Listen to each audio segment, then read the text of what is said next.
Hi folks, welcome to a brand new week LMP3 at Okayama. Not as tricky as you might think, but the corners you are thinking of are tricky, so let's crack on with it.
Right then, fast lap done and dusted, and let me show the info tab. We are using the fixed iRacing setup, track temp of 84 Fahrenheit, and a moderate usage of 44% is what I always use for these guides. Now, the lap I'm going to show you is not my fastest. We got down into the 26s quite comfortably, and then a 26.2 right at the end there with a bit less fuel on it, and then we went back out again, did a few warm-up laps, but I'm going to show you lap 20, which is a 26.750. So I think that's sort of mid to high 26s, and when the full fuel comes off, I should be dropping down a little bit. But this is one of them corners, one of these tracks, sorry, that's like you take it easy in the mid sort of entry to mid corner, and then once you get round it, feed in the power nice and gently and get a good exit. It's a very, very throttle control, keep traction control under control here. A lot of controls in that sentence, but yeah, take it easy, smooth and slow is the aim of the game, which sounds backwards, but it does actually equal lap time, and we'll get on about explaining that as we go around the slowdown lap as well.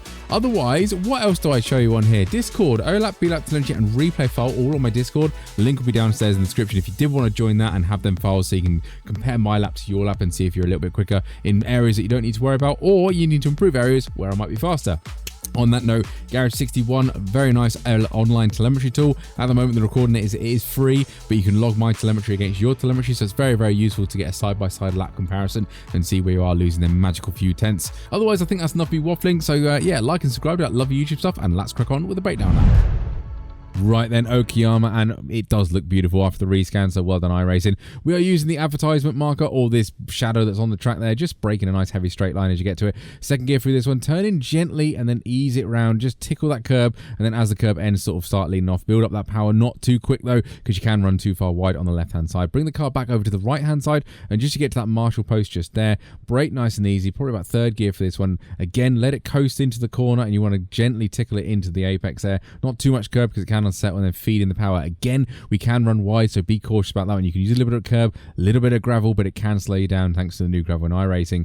Through these S's absolutely flat out, just be careful you're going too wide, and then breaking a straight line down this white line as soon as you're there, just before the 100 marker.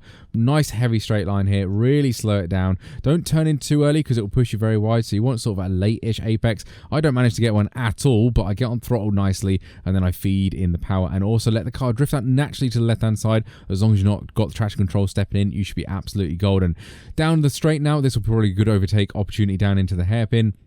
That weirdly, the corner is actually called hairpin, so nice naming scheme around here. I like it. So we're braking just before the 100 meter marker, and we're braking again in a nice heavy straight line. Try and ease off about now when you get to the 50, because the car actually sort of dips down a little slope. So make sure you get all your braking done at the high speed stuff. First gear for this one, little cheeky tickle of the curbs again, and then feeding the power. Don't run all the way far to the left hand side if you can. You want to stay to the right hand side because it really opens up this corner. At this point, as you kind of see that everything open up, nice and gentle through here. Again, downhill braking zone, so don't lock a tire. Don't take this corner too over ambitious because you want to end up on this curb, and then as you get to this curb and before you bump up it, you want to dab a brakes again. This corner is the most important, well, not the most important, but out of that combo of 2 or 3 corners, get this one right because it leads onto a little bit of a straight. So that's the one you want to get right and get the exit right. The other 2 you can compromise ready for this one.